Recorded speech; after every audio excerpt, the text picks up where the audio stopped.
বিসমিল্লাহির রহমানির রহিম আলহামদুলিল্লাহি রাব্বিল আলামিন ওয়া সাল্লাল্লাহু ওয়া সাল্লামা আলা খায়রি খালকিহি মুহাম্মদ ওয়া আলা আলিহি ওয়া সাহবিহি আজমাইন আম্মা বা'দ। আমাদের ধারাবাহিক আলোচনার দার্স যেটা উমদাতুল আহকামের, আমরা কিতাবুস সালাত প্রায় শেষের দিকে।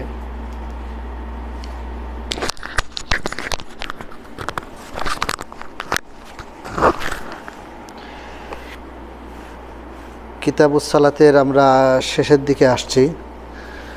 তো কিতাবুস সালাতের শেষের যে অধ্যায়গুলো রয়েছে তার মধ্যে অন্যতম একটি হলো বাবুল বিতর, অর্থাৎ সালাতুল বিতর। বিতর এর শাব্দিক সংখ্যা অর্থ হলো বেজোর। তো আসলে সুন্নাহ মোতাবেক সমস্ত সালাতের শেষে যে সালাতটা আদায় করা হয় মূলত সেটাকেই বিতর বলা হয়। তো আমরা বিতর মানে বেজোর। আজকে যে আলোচনাটা হবে সেটা হলো যেটা মুসান্নিফ রাহিমাহুল্লাহ তিনি বলছেন বাবুল বিতর। আন আব্দুল্লাহ ইবনে ওমর রাদিয়াল্লাহু আনহুমা قال سأل رجل النبي صلى الله عليه وسلم وهو على المنبر ما ترى في صلاة الليل؟ قال مثنى مثنى فإذا خشي أحدكم الصبح صلى واحدة فأوترت له ما صلى وأنه كان يقول اجعلوا آخر صلاتكم بالليل وطرا। এখানে মুসান্নিফ রাহিমাহুল্লাহ যে হাদিসটি নিয়ে এসেছেন, হাদিসটি আব্দুল্লাহ ইবনে ওমর রাদিয়াল্লাহু তাআলা আনহুমা থেকে বর্ণিত। তিনি বলছেন, একদা একজন ব্যক্তি রাসূলুল্লাহ সাল্লাল্লাহু আলাইহি সাল্লামকে জিজ্ঞাসা করলেন। রাসূলুল্লাহ সাল্লাল্লাহু আলাইহি সাল্লাম এই মুহূর্তে তিনি মেম্বারের উপরে ছিলেন। তখন ওই ব্যক্তি জিজ্ঞাসা করলেন, ইয়া রাসূলুল্লাহ মা তারা ফি সালাতিল লাইল? আপনি সালাতুল লাইলকে কিভাবে পড়ার সম্মতি দান করেন বা কিভাবে পড়তে বলেন, কি নিয়মটা কি? মূলত 2 রাকাত করে না 4 রাকাত করে আসলে সংখ্যা এখানে হাদিসের যে ভাষ্য সে ভাষ্য মোতাবেক বোঝা যাচ্ছে এখানে আসলে সিফাতুস সালাতুল লাইল কিভাবে রাতের সালাত আদায় করা হবে। রাসূল আকরাম সাল্লাল্লাহু আলাইহি সাল্লাম তিনি উত্তরে বললেন, মাসনা মাসনা, 2 রাকাত করে পড়বে। সালাতুল লাইল অর্থাৎ রাতের নামাজ 2 রাকাত করে পড়বে। অর্থাৎ এখানে যেটা বোঝানো হয়েছে সেটা নফল সালাত, কারণ ফরজ সালাত সেটা 4 রাকাত। তো বাদবাকি যেগুলো সালাত রয়েছে, নামাজ রয়েছে, সেগুলো নফলের অন্তর্ভুক্ত। তো এখানে ওই ব্যক্তি জিজ্ঞাসা করেছেন, তাহলে আমরা কিভাবে রাতের সালাত আদায় করব, নফল সালাতগুলো? তখন রাসূলুল্লাহ সাল্লাল্লাহু আলাইহি সাল্লাম বললেন যে সালাতুল লাইলে মাসনা মাসনা, রাতের সালাত হলো 2 রাকাত করে, অর্থাৎ 2 রাকাত করে পড়বে, সালাম ফিরবে, আবার 2 রাকাত করে পড়বে, সালাম ফিরবে। ফাইদা খাশিয়া আহাদুকুমুস সুবহ, তোমাদের কেউ যখন ভয় করবে সকাল হওয়ার, অর্থাৎ রাতের পরে যে জিনিসটা আসে সেটা হলো সকাল। তো যেহেতু এটা রাতের সালাত আর সকাল শুরু হয় ফজরের রক্ত হওয়ার মাধ্যমে, তো যখন কেউ ভাববে যে এখন ফজরের টাইম হয়ে যাবে, এই মুহূর্তে সে সাল্লা ওয়াহিদাতান 1 রাকাত পড়বে, অর্থাৎ বেতের পড়বে। ফাআওতারাত লাহু মা সাল্লা, ইতিপূর্বে সে যে 2 রাকাত করে যা পড়েছে সকল সালাতকে এই 1 রাকাত কি করে দিবে? বেজোর বেনে দিবে, বেজোর করে দিবে। এবং তিনি আরও বলছেন, ওয়া আন্নাহু কানা ইয়াকুল ইজআলু আখিরা সালাতিকুম বিল লাইলি বিতরা, যে তোমরা রাতের সালাতের সব শেষকে তোমরা বেতের করো, অর্থাৎ রাতে যত তোমরা নামাজ পড়বে, সালাত আদায় করবে, এই সকল সালাতের সর্বশেষ সালাত যেটা তোমরা আদায় করবে সেটা হলো বিতির। কারণ অপর একটা হাদিসে রয়েছে, রাসূলুল্লাহ সাল্লাল্লাহু আলাইহি ওয়াসাল্লাম বলেছেন, ইন্নাল্লাহা বিতরুন ইহিব্বুল বিতরা। তিনি একক, তিনি বেজরকে পছন্দ করেন, এককে পছন্দ করেন। তো মূলত এই হাদিসে রাতের সালাতের একটা সিফাত বর্ণনা করা হয়েছে, একটা মানে আদায়ের পদ্ধতি বর্ণনা করা হয়েছে। পরবর্তীতে আরও কিছু হাদিস আসবে, আমরা সেই হাদিসগুলোতে আরও কিছু আমরা বর্ণনা পাবো বা নিয়ম পাবো, যে নিয়মে রাসূলুল্লাহ সাল্লাল্লাহু আলাইহি সাল্লাম থেকে রাতের সালাতের নিয়ম বা পদ্ধতি জানা যাবে। এর পরবর্তী হাদিসে তাহলে আমরা এই হাদিস থেকে যেটা জানতে পারলাম যে রাতের একটা সালাতের কমন নিয়ম হলো 2 রাকাত করে। রাতের সালাতের একটা কমন নিয়ম হলো 2 রাকাত করে। আর সর্বশেষ যে সালাতটা আমরা পড়ব সেটা হবে 1 রাকাত। এখানে আরও কিছু নিয়ম আসবে, যেখানে যেমন আয়েশা রাদিয়াল্লাহু তাআলা আনহা তিনি বলছেন, আন আয়েশা রাদিয়াল্লাহু তাআলা আনহা ক্বালাত মিন কুল্লিল লাইলি ক্বাদ আওতারা রাসূলুল্লাহ সাল্লাল্লাহু আলাইহি সাল্লাম মিন আউয়ালিল লাইল ওয়া আওসাতিহি ওয়া আখিরিহি ফান্তাহা বিতরুহু ইলা সাহর। এখানে আয়েশা রাদিয়াল্লাহু তাআলা আনহা তিনি বলছেন যে প্রত্যেক রাত্রেতেই রাসূলুল্লাহ সাল্লাল্লাহু আলাইহি সাল্লাম তিনি বিতির আদায় করতেন, বিতির সালাত আদায় করতেন।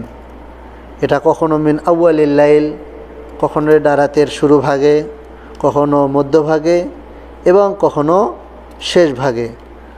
তবে ফান্তাহা বিতরুহু ইলা সাহর, তিনি সাহারি পর্যন্ত তার এই বেতের সালাত তিনি আদায় করতেন। তাহলে এই হাদিস থেকে আরও কিছু বিষয় আমরা জানতে পারলাম যে শুরু রাত্রেও কেউ যদি বিতির পড়তে চায় তাহলে পড়তে পারেন, কেউ যদি মধ্যরাত্রে পড়তে চান তাও পড়তে পারেন, কেউ যদি শেষ রাত্রে পড়তে চান তাহলে সেটাও পড়তে পারেন। তবে আমাদের আদত করে নেওয়া দরকার বা সুন্নতি তরিকা হলো, তুমি রাত্রে যত সালাত পড়বে সেই রাত্রে সালাতের সর্বশেষ সালাত যেন সালাতুল বিতির হয়।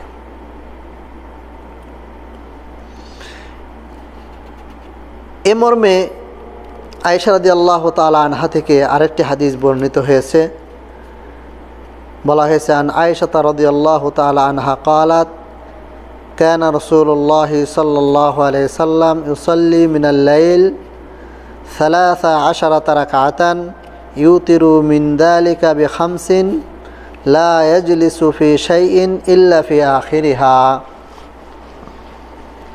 এখানে আয়েশা রাদিয়াল্লাহু তাআলা আনহা তিনি আরেকটা বর্ণনা দিয়েছেন রাতের সালাতের। এখানে এক তো সংখ্যা বর্ণিত হয়েছে, আর দ্বিতীয়ত এখানে সালাতুল বিতির আদায় করার আরেকটি নিয়ম এখানে বর্ণনা করা হয়েছে।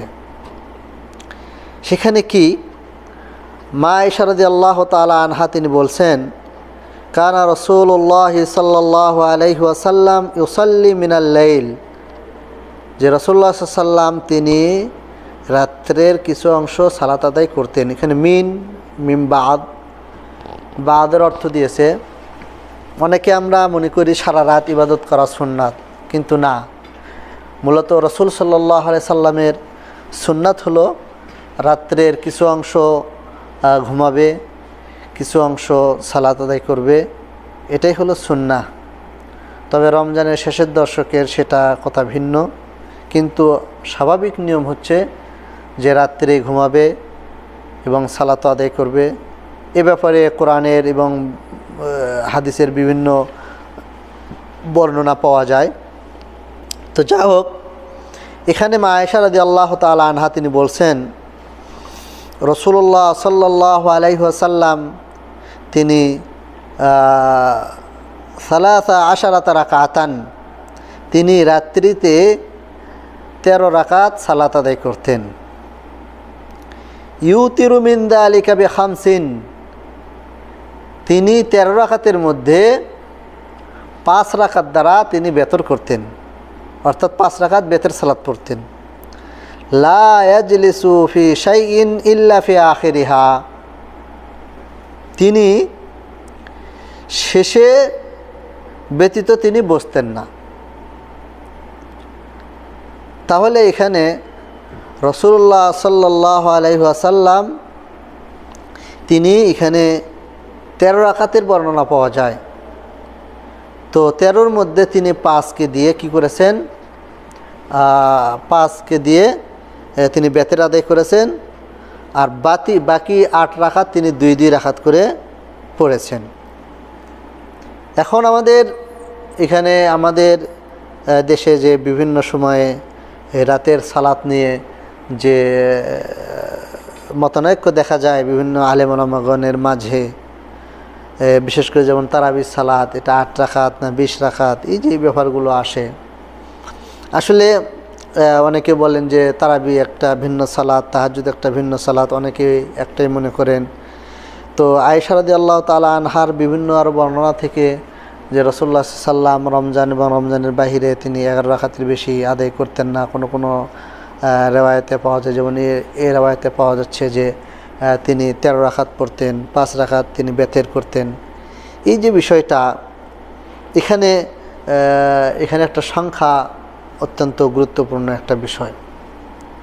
রাসূল সাল্লাল্লাহু আলাইহি সাল্লামের রাত্রির সালাতের আরও বিভিন্ন বর্ণনা পাওয়া যায়। তিনি দীর্ঘ করতেন, তিনি কেরাত দীর্ঘ করতেন, অনুরূপভাবে রুকু দীর্ঘ করতেন, অনুরূপভাবে সাজদা তিনি দীর্ঘ করতেন, অনুরূপভাবে তিনি বৈঠকগুলোকে অনেক দীর্ঘ করতেন।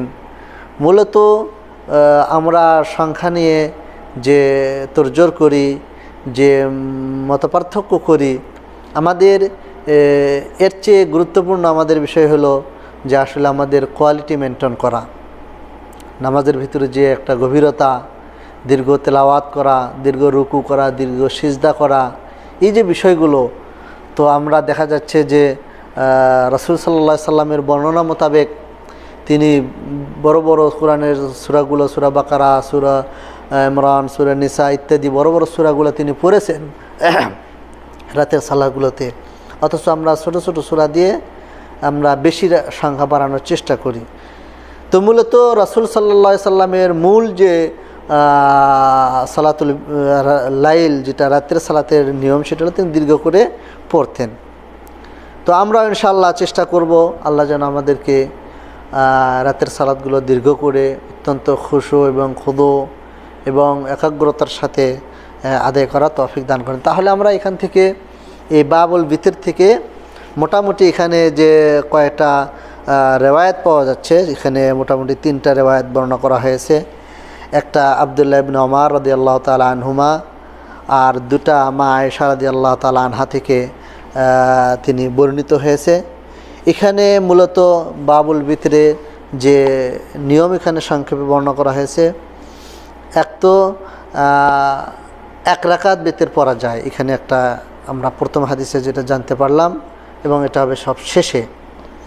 দ্বিতীয়ত একটা টাইমের ব্যাপারে এখানে দ্বিতীয় হাদিসে যেটা বলা হয়েছে, মিন আউয়ালিল লাইলি ওয়া আওসাতিহি ওয়া আখিরিহি, অর্থাৎ রাত্রের শুরু ভাগে, রাত্রের মধ্যভাগে, রাত্রের শেষ ভাগে তিনি সালাত আদায় করতেন, এই সালাতুল বিতর। তাহলে এটা হলো সালাতুল বিতরের একটা সময়। তৃতীয় যে হাদিসে যেটা ইঙ্গিত করা হয়েছে যে শুধু 1 রাকাতই বেতেন না, এখানে বেতের 1 রাকাত, 3 রাকাত, 5 রাকাত পর্যন্ত এখানে বর্ণিত হয়েছে। কোনো কোনো হাদিসে বা রিওয়ায়াতে 7 রাকাত পর্যন্ত রয়েছে।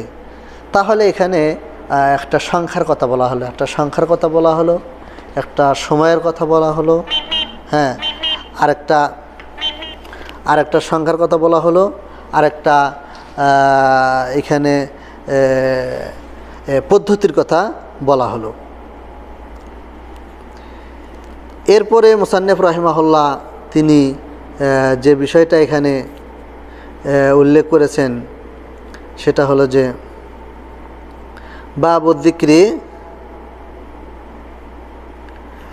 বাবুদ্দিক্রি আকবাস সালাহ, অর্থাৎ সালাতের শেষে বা সালাতের পরে সালাম ফেরানোর পরে আমাদের কি কি জিকির করতে হবে বা কি কি জিকির বর্ণিত হয়েছে এটার আলোচনা। এ মর্মে আব্দুল্লাহ ইবনে আব্বাস রাদিয়াল্লাহু তাআলা আনহু থেকে বর্ণিত, তিনি বলছেন, আন আব্দুল্লাহ ইবনে আব্বাস রাদিয়াল্লাহু আনহুমা আন্না রাফা আস-সাউত বিয-যিকরি হিনা ইয়ানসারিফুন নাসু মিনাল মাকতুবা কানা আলা আহদি রাসূলিল্লাহি সাল্লাল্লাহু আলাইহি ওয়াসাল্লাম। ইবনে আব্বাস, আব্দুল্লাহ ইবনে আব্বাস রাদিয়াল্লাহু তাআলা আনহুমা তিনি বলছেন যে জিকির অর্থাৎ আল্লাহু আকবার কিংবা আস্তাগফিরুল্লাহ এটা উচ্চস্বরে বলার মাধ্যমেই মানুষেরা ফরজ সালাত থেকে তারা বাহির হতো, অর্থাৎ ফরজ সালাত শেষ করত। কিংবা যখন মানুষ এই উচ্চস্বরে তাসবিহ বা জিকির করত তখনই বোঝা যেত তাদের ফরজ সালাত শেষ হয়েছে। কানা আলা আহদে রাসূলিল্লাহি সাল্লাল্লাহু আলাইহি সাল্লাম। ইবনে আব্বাস রাদিয়াল্লাহু তাআলা আনহু তিনি বলছেন এমনটি রাসূলুল্লাহ সাল্লাল্লাহু আলাইহি সাল্লামের যুগে ছিল বা তার জীবদ্দশায় এমনটি আমল ছিল। ক্বালা ইবনে আব্বাস কুনতু আ'লামু ইযা ইনসারাফু বিযালিকা ইযা সামি'তুহু, যে আমরা জানতাম বা আমি জানতাম যেমন যখন আমরা এরকম শব্দ শুনতে পারতাম আল্লাহু আকবার কিংবা আস্তাগফিরুল্লাহ এই জাতীয় শব্দ শুনতে পারতাম তখন আমরা বুঝতে পারতাম যে সালাত শেষ হয়েছে।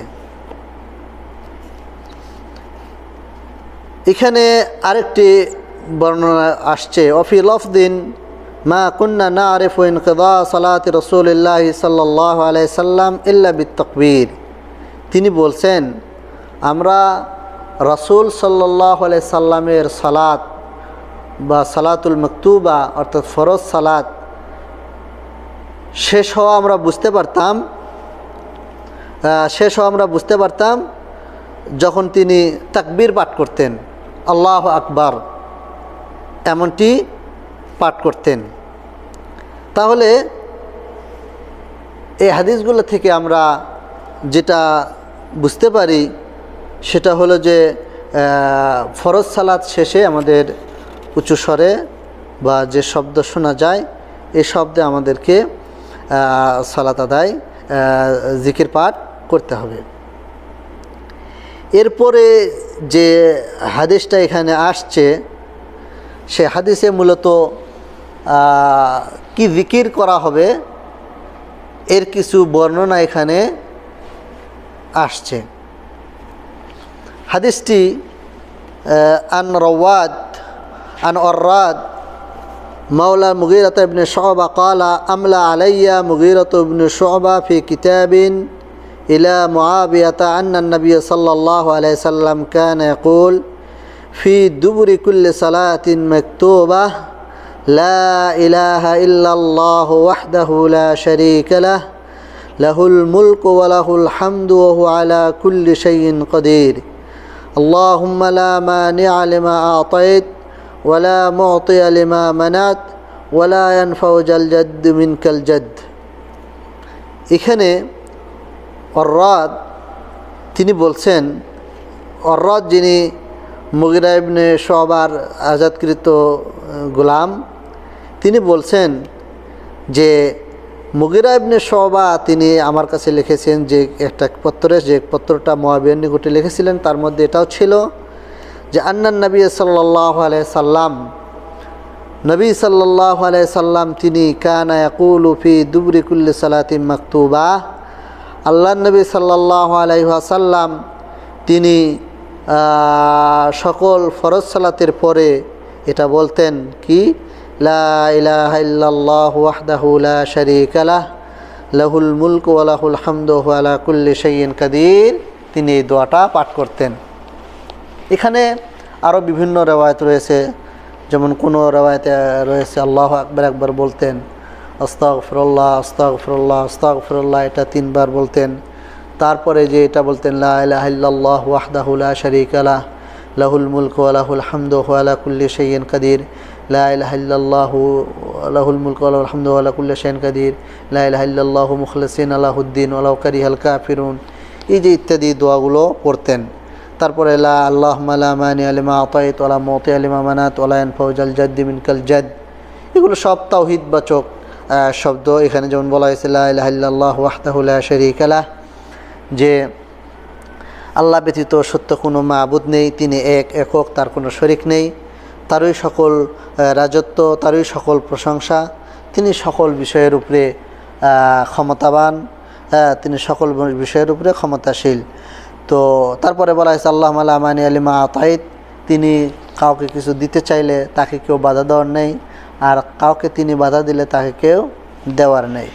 মূলত এর মাধ্যমে আল্লাহর তাওহীদের, আল্লাহর একচ্ছত্র ক্ষমতা, আল্লাহর তিনি যে আমাদের অধিপতি, তারই কাছে চাওয়া, তারই কাছে পাওয়া, তারই কাছে প্রার্থনা করা, তার একাত্মতা ঘোষণা করা, এগুলো এর মাধ্যমে প্রকাশ পায়।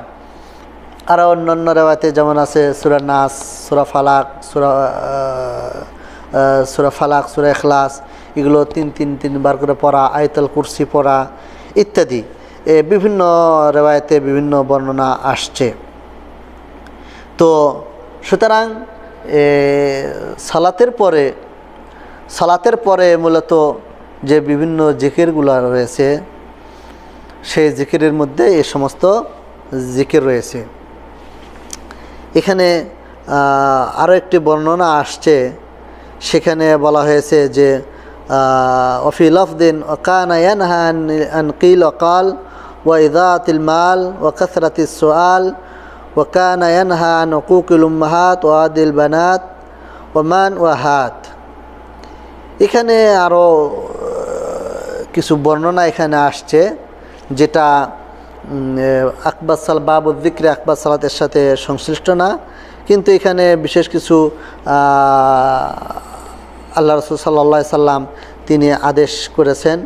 যেমন তিনি বলেছেন আনকিল অকাল, অনর্থক পেচাল, অনর্থক কথাবার্তা, যেগুলোর মধ্যে কোনো ফায়দা নেই, যেগুলো গল্প গুজব কিচ্ছা কাহিনীর মধ্যে কোনো ফায়দা নেই, এই জাতীয় কথা থেকে আল্লাহ নবী সাল্লাল্লাহু আলাইহি সাল্লাম তিনি নিষেধ করেছেন।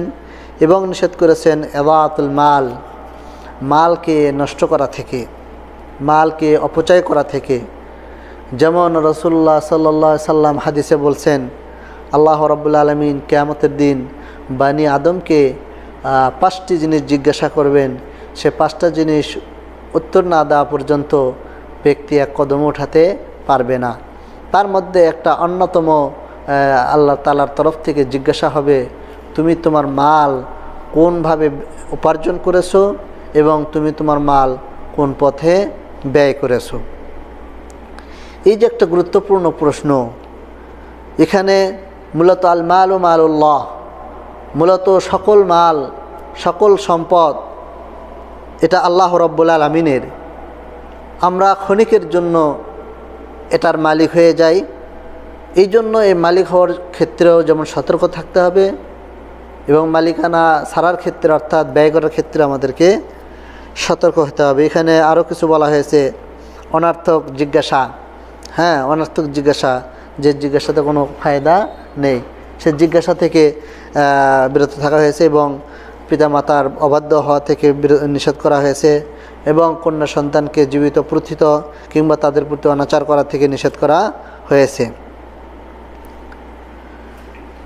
এরপরে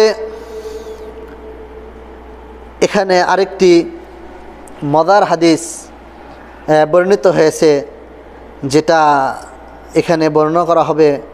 তিনি বলছেন আন সুমাই মাওলা আবি বকর ইবনে আব্দুর রহমান ইবনে আল হারিস ইবনে হিশাম আন আবি সালেহ আস-সাম্মান আন আবি হুরায়রা রাদিয়াল্লাহু তাআলা আনহু আন্না ফুকারা আল মুহাজিরিন আতাউ রাসূলুল্লাহ সাল্লাল্লাহু আলাইহি ওয়াসাল্লাম ফাকালু ইয়া রাসূলুল্লাহ ذهب أهل الدثور بالدرجات العلى والنعيم المقيم فقال وما ذاك قالوا يصلون كما نصلي ويصومون كما نصوم ويتصدقون ولا نتصدق ويعتقون ولا نعتق فقال رسول الله صلى الله عليه وسلم أفلا أعلمكم شيئا تدركون به من سبقكم وتسبقون به من بعدكم ولا يكون أحد أفضل منكم إلا من صنع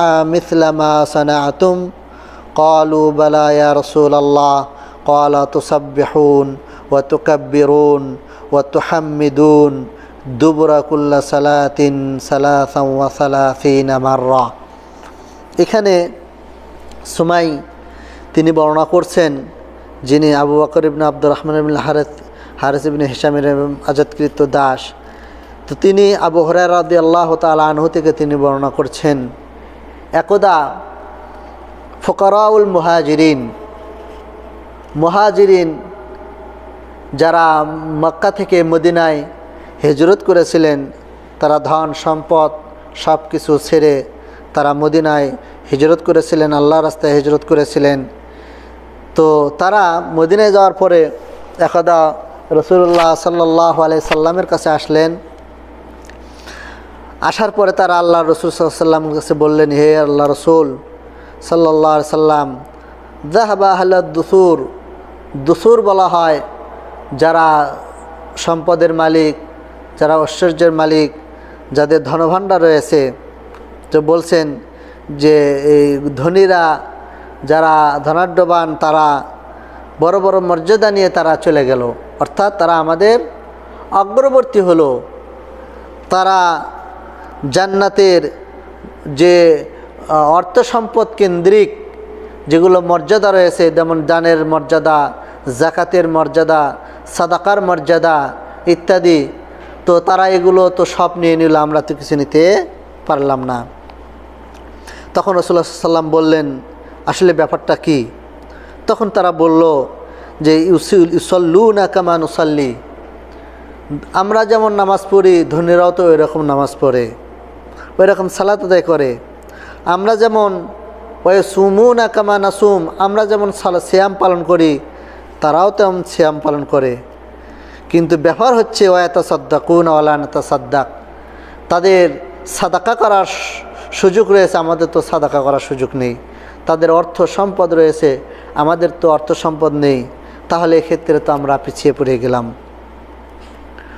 ওয়ায়াতিকুনা ওয়ালা নাতিক, তারা তাদের সম্পদ দিয়ে দাস মুক্তি করে তারা বিশেষ সওয়াবের বিশেষ মর্যাদার অধিকারী হচ্ছে, আমরা তো সেই মর্যাদার অধিকারী হতে পারছি না। তখন রাসূলুল্লাহ সাল্লাল্লাহু আলাইহি সাল্লাম তাদেরকে বললেন, আফালা উআল্লিমুকুম শাইআ, আমি কি তোমাদেরকে এমন একটা জিনিস শিক্ষা দেব না যে জিনিসটা তোমরা জানলে, যে জিনিসটা তোমরা জানলে তুদরিকুনা বিহি মান সাবাকাকুম, যে জিনিসটা তোমরা আমল করলে তোমাদের আগে যারা মর্যাদা নিয়ে চলে গেছে তোমরা তাদেরকে পেয়ে বসবা, অর্থাৎ তাদের মতন তোমরা মর্যাদা পাবে। এবং তোমার পরবর্তীতে যারা আসবে তাদের থেকেও তোমরা আগে যাবে। তখন রাসূলুল্লাহ সাল্লাল্লাহু আলাইহি সাল্লামকে তারা বললেন, জি ইয়া রাসূলুল্লাহ, আপনি বলুন সেই বিষয়টা কি। তখন এরপরে রাসূলুল্লাহ সাল্লাল্লাহু আলাইহি সাল্লাম বলছেন, ওয়ালা ইয়াকুনু আফদালা মিনকুম ইল্লা মান সানা মিছলা মা সানাতুম, যে যারা আমি যে বিষয়টা শিক্ষা দিব এই বিষয়ে যারা পালন করবে, যারা আমল করবে তারাই কেবলমাত্র এই মর্যাদার অধিকারী হবে, অন্য কেউ হতে পারবে না। তবে যারাই করবে তারাই এরকম মর্যাদার অধিকারী হবে। তখন বললেন, জি ঠিক আছে আল্লাহ রসুল, আপনি বলুন। তখন রাসূলুল্লাহ সাল্লাল্লাহু আলাইহি সাল্লাম বললেন, তুসাব্বিহুন, তোমরা সুবহানাল্লাহ পাঠ করবে, তুহাম্মিদুন, তোমরা তুকাব্বিরুন, তোমরা আল্লাহু আকবার পাঠ করবে, তুহাম্মিদুন, আলহামদুলিল্লাহ পাঠ করবে, দুবুরা কুল্লা সালাত, প্রত্যেক সালাতের পরে কয়বার? 33 মাররা, 33 বার, 33 বার সুবহানাল্লাহ, 33 বার আল্লাহু আকবার, 33 বার আলহামদুলিল্লাহ, এটা পাঠ করবে। এটা করলে তোমরা ধনীদের মতো হতে পারবে। যারা এটা করবে না তারা তোমাদের অগ্রগামী হতে পারবে না। তো আল্লাহর নবী তাদেরকে এই আমলের কথা বলে তাদেরকে করে দিলেন, বিদায় করে দিলেন।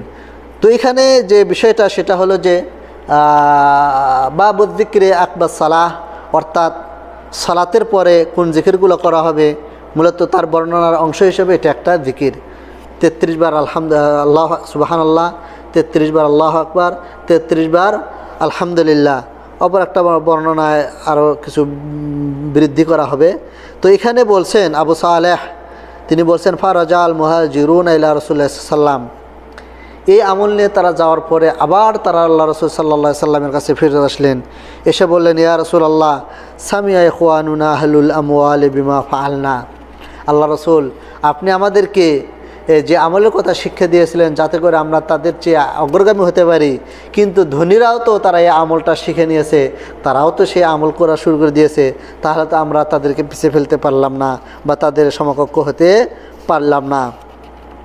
তখন রাসূলুল্লাহ সাল্লাল্লাহু আলাইহি সাল্লাম বললেন, হ্যাঁ, যালিকা ফাদলুল্লাহি ইউতিহি মান ইয়াশা, এই ধন সম্পদ এটা হলো আল্লাহর একটা ফজল, আল্লাহর একটা অনুগ্রহ।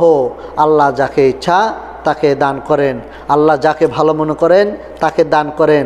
কাউকে ধনী বানিয়েও আল্লাহ তাকে ভালো মনে করেন, কাউকে গরিব বানিয়েও আল্লাহ তার ভালো মনে করেন। তার এলেমে ভালো, তার গরিব হওয়াটাই ভালো, এই জন্য তাকে গরিব মনে বানান। অপর একটা বর্ণিত হাদিসে আসছে, যদিও হাদিসটা জয়ীফ, সেটা বলা হয়েছে আল্লাহ রাব্বুল আলামিন এলেম এত ন্যায়পূর্ণ যে কোনো ব্যক্তিকে যদি আল্লাহ ধনী বানিয়েছেন তাহলে ভাবতে হবে এটাই তার জন্য ন্যায়। যদি ওই ব্যক্তিকে ধনী না বানিয়ে গরিব বানানো হতো, হয়তো বা সে কুফরি করত। অনুরূপভাবে কোনো ব্যক্তিকে আল্লাহ তাআলা গরিব বানিয়েছেন, সে গরিবের মধ্যেই তার কল্যাণ রয়েছে। যদি তাকে গরিব না বানিয়ে ধনী বানাতেন, হয়তো বা সে কুফরি করে বসত। সুতরাং আল্লাহ রাব্বুল আলামিন আমাদেরকে যাকে যে অবস্থায় রাখবেন, সর্ব অবস্থায় আমাদেরকে এই এতেকাদ, এই বিশ্বাস, এই ইয়াকিন রাখতে হবে যে এটার মধ্যে আল্লাহর কি রয়েছে, হিকমাত রয়েছে। আমাকে যে অবস্থায় রেখেছেন আল্লাহ তাআলা, এটার আমার জন্য কল্যাণ কর। তখন রাসূলুল্লাহ সাল্লাল্লাহু আলাইহি ওয়াসাল্লাম তাদেরকে বললেন, হাদা ফদলুল্লাহ ইউতিহি মান ইয়াশা, হ্যাঁ, আল্লাহ তাআলা এটা ফদল, আল্লাহ তাআলা যাকে চান তাকে এটা দান করেন। আরও কিছু কিছু রিওয়ায়াতে আসছে যে এখানে মূলত যে রিওয়ায়াতে আসছে, তুসাব্বিহুল্লাহ সালাসা ওয়া সালাসিন ওয়া তুহাম্মিদুল্লাহ সালাসা ওয়া সালাসিন ওয়া তুকাব্বিরুল্লাহ সালাসা ওয়া সালাসিন। কিছু শব্দর বৃদ্ধি কিন্তু অর্থ একই, অর্থাৎ তোমরা সুবহানাল্লাহ, আল্লাহু আকবার, আলহামদুলিল্লাহ এগুলো 33 বার করে করবে, এবং সর্বশেষ এটাকে 100টা মিলার জন্য তোমরা বলবে। এটা বলা হয়েছে যে সুবহানাল্লাহি ওয়া আলহামদুলিল্লাহি ওয়া লা ইলাহা ইল্লাল্লাহু আল্লাহু আকবার, হ্যাঁ, ইত্যাদি দোয়া আসছে। তো মূলত আকবাস সালাত যেগুলো জিকিরের মধ্যে রয়েছে সেগুলো এগুলো জিকির। তো আমাদের সালাতের শেষে এগুলো জিকির, কিন্তু আমাদের দেশে প্রচলিত যে বিষয়টা এখানে উল্লেখ না করলেই নয়, সেটা হলো যে সম্মিলিত মোনাজাত। মূলত কোরআন এবং হাদিসের বিভিন্ন যে হাদিসে যেগুলো পাওয়া যায়, মূলত এগুলো জিকিরের কথা আসছে, কিন্তু সম্মিলিতভাবে ইমাম সাহেব হাত তুলে সকল মুসল্লিদেরকে নিয়ে মোনাজাত করবেন এবং দোয়া করবেন। প্রচলিত যে দোয়া করা হচ্ছে মুসল্লিরা আমিন আমিন করবে, মর্মে কোনো হাদিস আসলে ওইরকমভাবে পাওয়া যায় না। মূলত এই জাতীয় দোয়াগুলো তারা প্রত্যেককেই নিজ নিজ দায়িত্বে তারা আদায় করবে। আল্লাহ তাআলা আমাদেরকে এ সমস্ত আমল করার তৌফিক দান করুন, এগুলোর উপরে আমল করে আমাদেরকে মর্যাদা হাসিল করার তৌফিক দান করুন, আল্লাহর জামন্দি হাসিল করার তৌফিক দান করুন। আল্লাহ রাব্বুল আলামিনের কাছে দোয়া করি তিনি যেন আমাদেরকে কোরআন এবং সুন্নাহ বুঝে তার উপরে আমল করার তৌফিক দান করুন, এবং তিনি আমাদেরকে বিদআত থেকে এবং শিরক থেকে মুক্ত থাকার তৌফিক দান করুন। হাদা মা যাহারা লি, আল্লাহু আলাম, ওয়া সাল্লাল্লাহু ওয়া সাল্লাম আলা নবিয়িনা মুহাম্মদ ওয়া আলা আলিহি ওয়া সাহবিহি আজমাইন।